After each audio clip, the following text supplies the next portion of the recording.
Papa da su visto bueno a la posición de los obispos africanos de no realizar bendiciones a parejas del mismo sexo y a divorciados vueltos a casar.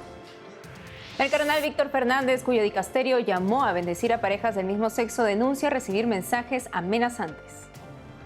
Católicos mexicanos piden sanción contra pastor evangélico que destrozó una imagen de la Virgen de Guadalupe en plena predicación. En Brasil, la iglesia se capacita para prevenir casos de abusos de diversa índole. Obispos en Venezuela avisoran un 2024 lleno de tensiones políticas y dificultades sociales y morales. En plenaria se comprometen a iluminar el acontecer nacional. Hola Natalia, un gusto estar contigo. Un gusto estar contigo y terminando la semana informativa y con nuestros televidentes desde nuestros estudios en Lima, Perú. Gracias por acompañarnos en EWTN Noticias. Soy Eddie Rodríguez Morel. Yo soy Natalie Paredes. Empezamos las noticias contándoles sobre la reciente reacción del Papa Francisco a la posición confirmada de los obispos africanos de no impartir en su continente bendiciones a parejas del mismo sexo. Aquí la información. En su reciente comunicado del jueves 11 de enero, los obispos de África concluyen que las bendiciones extralitúrgicas propuestas en la declaración Fiducia Supplicas no pueden llevarse a cabo en África sin exponerse a escándalos. Los prelados señalan que la cultura africana no da cabida a este tipo de uniones.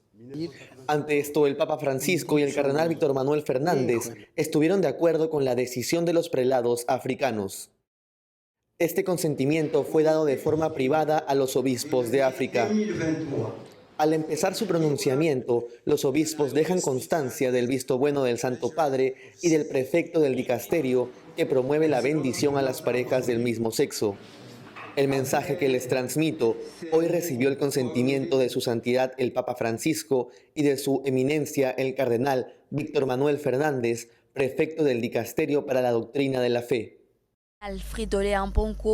El cardenal Fridolin Ambongo, presidente del Simposio de Obispos de África, firmó el comunicado donde afirma que el contexto cultural de África, profundamente arraigado en los valores de la ley natural relacionados al matrimonio y la familia, complica la aceptación de las uniones de personas del mismo sexo, ya que se consideran intrínsecamente corruptas y contradictorias con las normas culturales.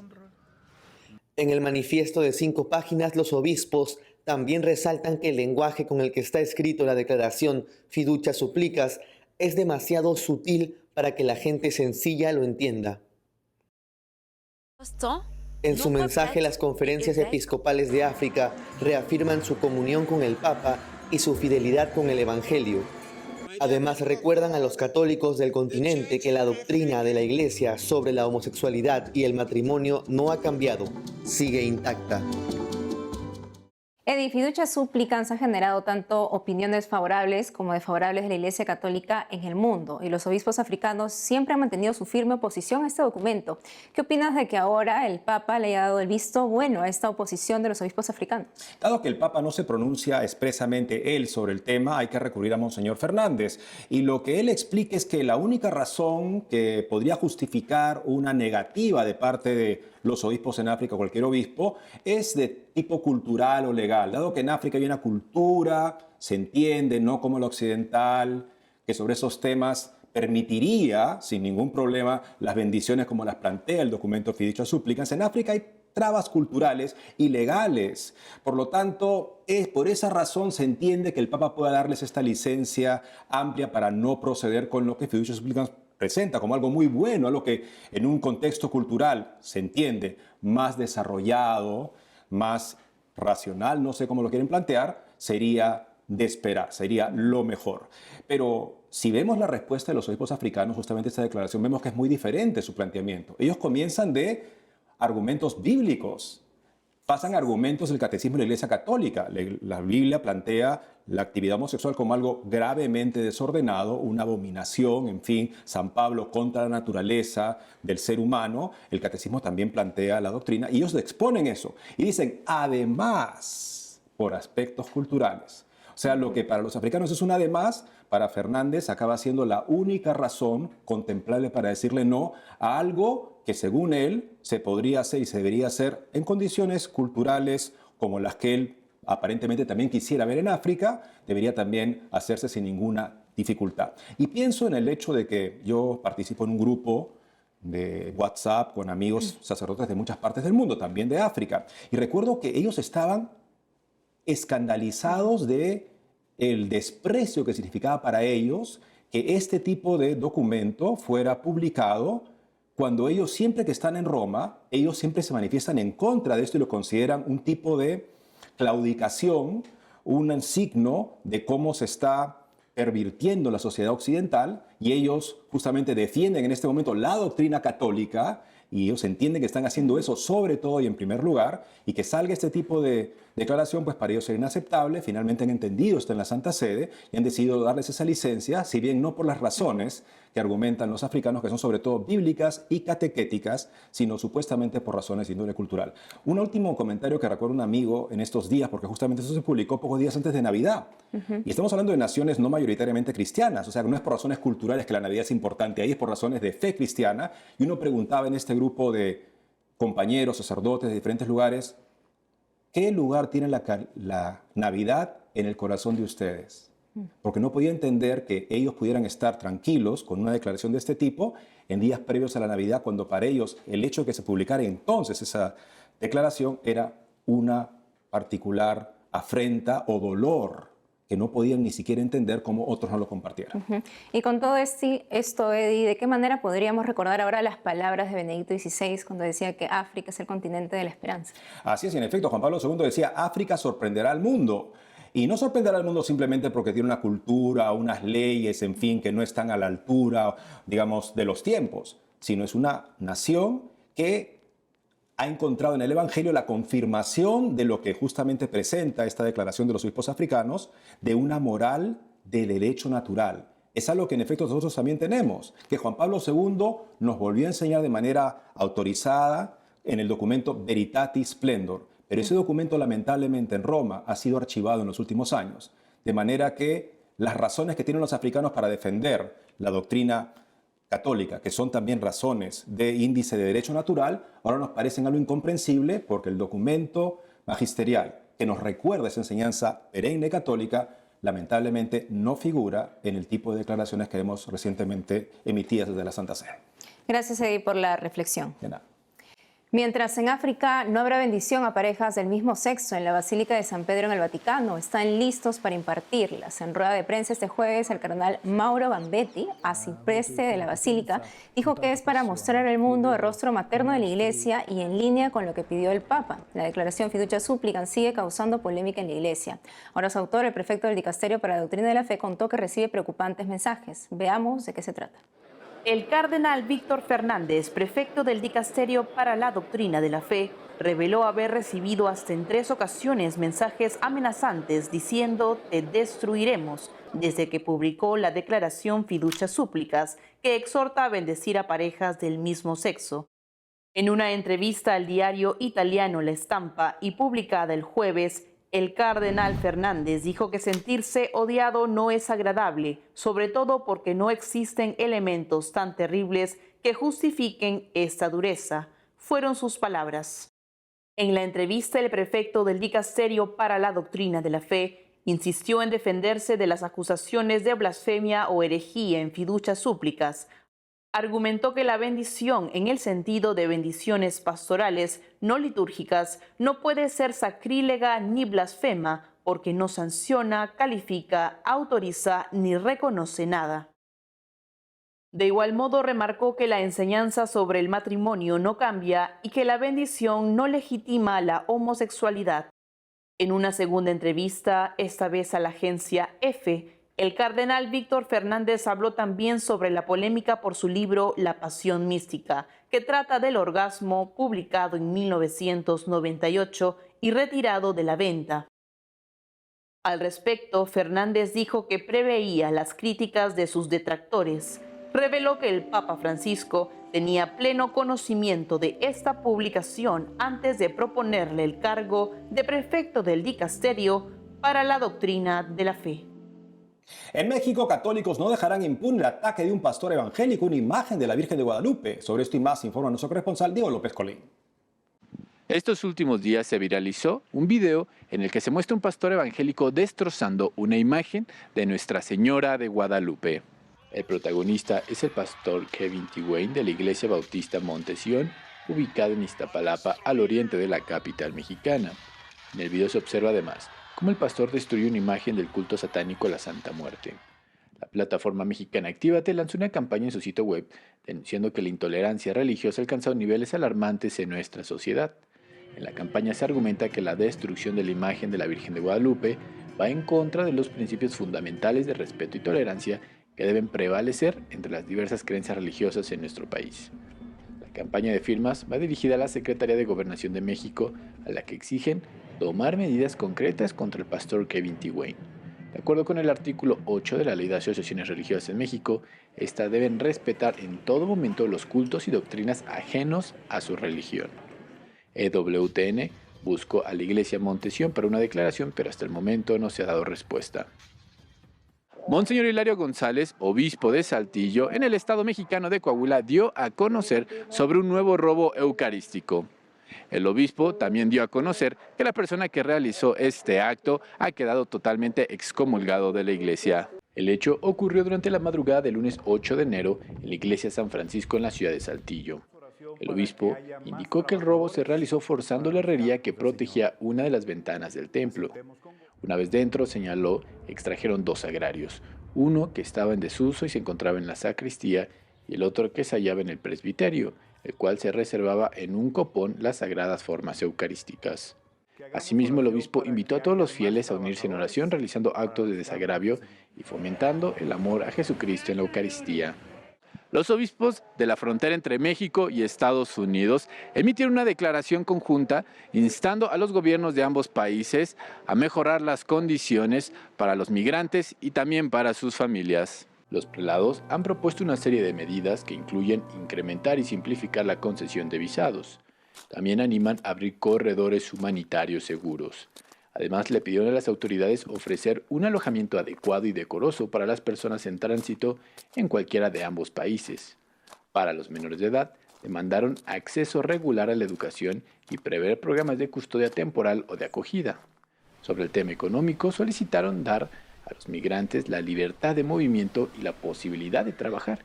Asimismo, ofrecer la posibilidad de participar en una economía que les permita promover la inserción social, entre otras propuestas. En su comunicado, los obispos aclararon que la Iglesia no aboga por fronteras abiertas, sino por leyes que respeten los derechos humanos básicos. Reportó para EWTN Noticias, Diego López. Hacemos una pausa y al volver, en Brasil, la iglesia se capacita para prevenir casos de abusos de diversa índole. Regresamos con más noticias con Enfoque Católico.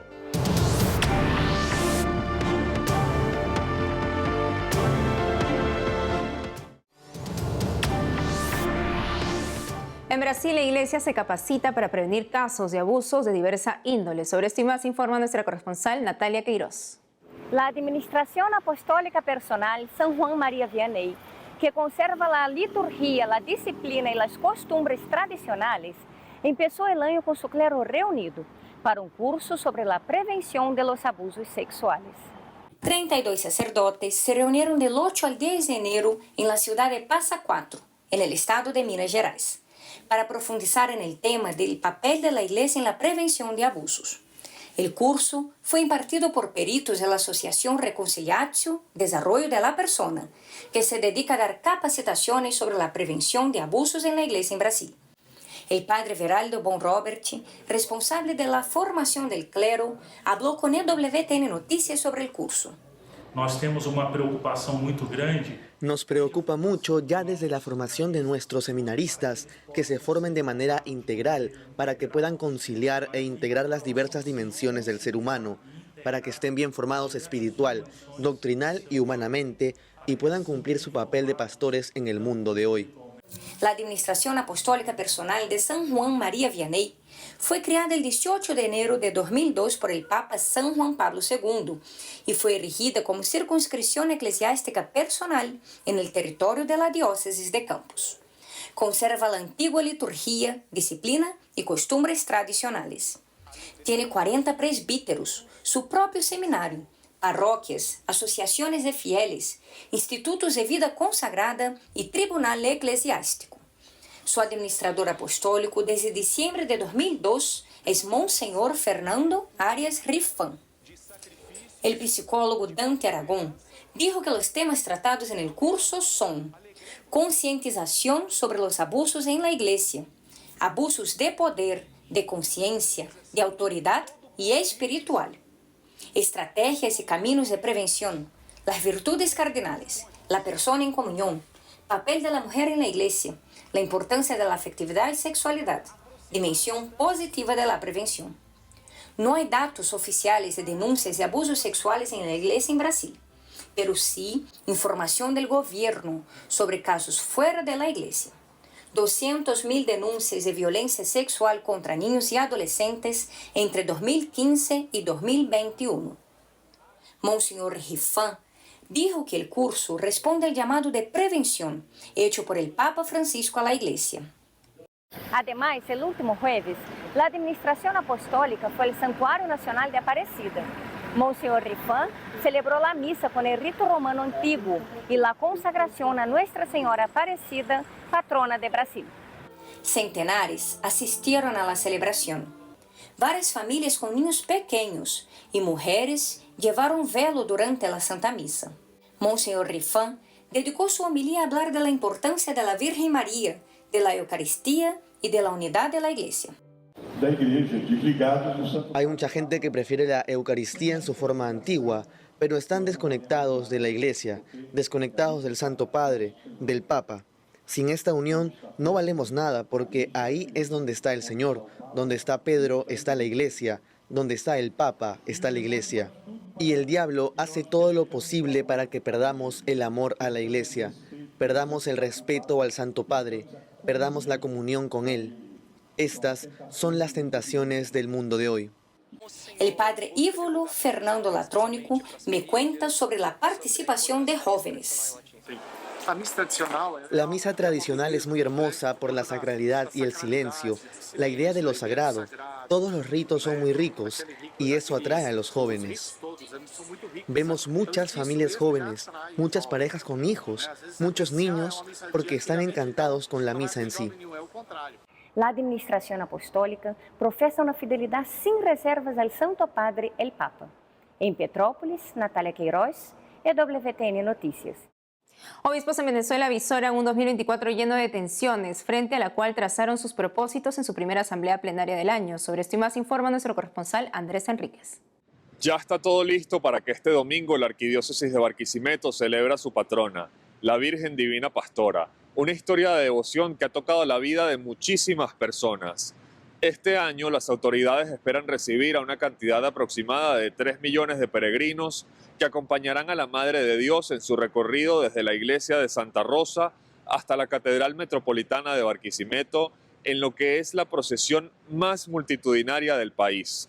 Bajo el lema Con María caminemos en comunión, los obispos invitan a los fieles a descubrir y renovar su misión eclesial y a orientar la iglesia local hacia un camino sinodal.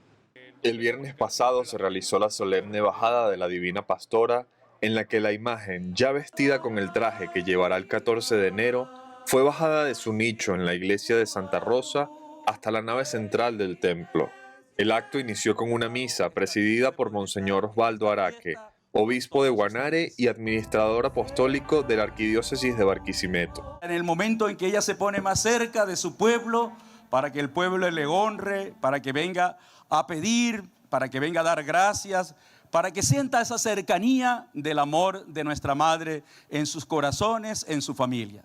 Además, añadió que estos días de celebración son una oportunidad para elevar el corazón a Jesucristo a través de María. No podemos perder esta oportunidad de elevar nuestro corazón a Jesús, de elevar nuestro corazón a María, de sentir que ella está cerca de nosotros, que ella intercede por nosotros y que ella quiere regalarnos el mejor don, el don de la vida, el don del amor, el sentido de una vida más cristiana, más auténtica delante de Dios. La historia de la Divina Pastora en Barquisimeto, capital del estado Lara, ubicado en el occidente del país, se remonta hasta el año 1740, cuando el vicario parroquial de la iglesia de Santa Rosa, el padre Sebastián Bernal, encargó una escultura de la Inmaculada Concepción y recibió por error la imagen de la Divina Pastora. Al darse cuenta de la confusión, el sacerdote ordenó devolverla, pero por más que lo intentaron, los hombres que habían traído la imagen no consiguieron moverla. El párroco interpretó esto como un milagro y una señal divina de que la Madre de Dios quería quedarse entre ellos. En otras noticias, el episcopado venezolano se reúne esta semana en asamblea plenaria, que se realiza tradicionalmente a principios de año en aras de analizar el 2024. La Iglesia Católica dice estar dispuesta a iluminar y acompañar el acontecer nacional en un 2024 que se presenta lleno de tensiones políticas y de dificultades económicas, sociales y morales. Monseñor Jesús González de Zárate, obispo de Cumaná y presidente de la Conferencia Episcopal Venezolana, se refirió a las elecciones presidenciales pautadas para este año, indicando que la Iglesia Católica no está comprometida con ningún sector político, sino con el conjunto de la población, especialmente con los más necesitados. Además de los problemas a nivel político y económico, el episcopado venezolano urge trabajar para dar solución a la dimensión ética del país, que se encuentra en una profunda crisis que se expresa en la pérdida generalizada de los valores ciudadanos, la desintegración familiar, la violencia y el deterioro del bien común. Asimismo, expresó su preocupación por el tema migratorio que afecta al país desde hace años. Ante la indiferencia de las autoridades, la Iglesia debe contribuir a que no se olvide a los migrantes y favorecer servicios de atención y acompañamiento integral, material, espiritual y pastoral a ellos y a sus familias, remarcó Monseñor González. En Caracas, Venezuela, Andrés Enríquez, EWTN Noticias. Ahora les contamos que el número de peregrinos que recorrieron el Camino de Santiago, una de las rutas santas más importantes de Europa, marcó un hito sin precedentes en 2023. Nuestro corresponsal Nicolás de Cárdenas nos cuenta más en la siguiente nota. La ruta milenaria del Camino de Santiago sigue atrayendo a miles y miles de personas. El pasado año, cerca de 500.000 fueron los que anduvieron hasta las puertas de la Catedral de Santiago y abrazaron al apóstol en un nuevo récord de peregrinos. Los peregrinos que se aventuran por el famoso Camino de Santiago marcaron un hito sin precedentes en 2023. Durante el año que pasó, casi 500.000 de personas procedentes de todos los rincones del planeta emprendieron el recorrido de esta histórica ruta. Según las estadísticas publicadas por la Oficina de Acogida al Peregrino de la Catedral de Santiago de Compostela, llegaron 446.035 peregrinos a Santiago. Casi 200.000 de los peregrinos eran de España, principalmente de la región sur de Andalucía. En cuanto a los extranjeros, los peregrinos de Estados Unidos ocuparon el primer lugar con más de 30.000, seguidos por los italianos con 28.645 y los alemanes con 24.342. Otros países que ocupan lugares destacados incluyen Portugal, Francia, Reino Unido, México, Corea del Sur, Irlanda, Australia y Canadá. Los principales rangos de edad fueron de 18 a 45 años, con 10.181 peregrinos, y hubo 10.096 de entre 45 y 65 años. Las mujeres peregrinas también superaron en número a los hombres. El Camino de Santiago es una experiencia eminentemente católica. A pesar de ello, casi la cuarta parte de los que recorren la ruta dicen no hacerlo por motivos religiosos.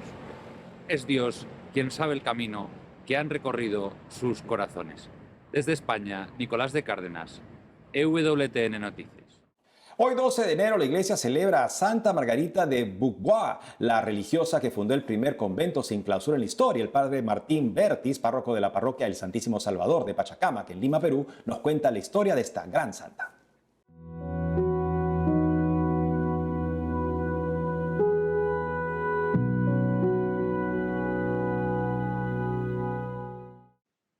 Santa Margarita de Bourbois es una mujer francesa, nació en Francia en 1620 y desde su nacimiento tuvo una vida muy contemplativa. A los 10 años tuvo una visión de Jesús en la Eucaristía, en la que hace que ella declare su amor por él. A los 20 años, en una procesión de la Virgen del Rosario, contemplando a la Virgen, descubre su vocación y desde allí pues ella siente un llamado especial a servir a los necesitados, sobre todo en la educación. Ella funda el primer convento sin clausura de la historia de la Iglesia. Gracias a ello se pudieron dedicar a la educación en el Canadá. En segundo lugar, porque cuando ya viaja a Canadá, hace toda una tarea de reivindicación de la mujer, que no estaba tan valorada para la época. Estamos hablando del siglo XVII. Ella es la que ha dinamizado toda la parte de la educación en Montreal. Entonces, es también una santa educadora que vale la pena conocer. Puede parecer reiterativo, redundante, pero hoy en día no siempre se encuentran personas que quieran dedicarse a educar. Muchos simplemente lo hacen por cumplir un trabajo, pero ella, desde que tuvo esa visión de la Virgen, sintió esa vocación a la educación.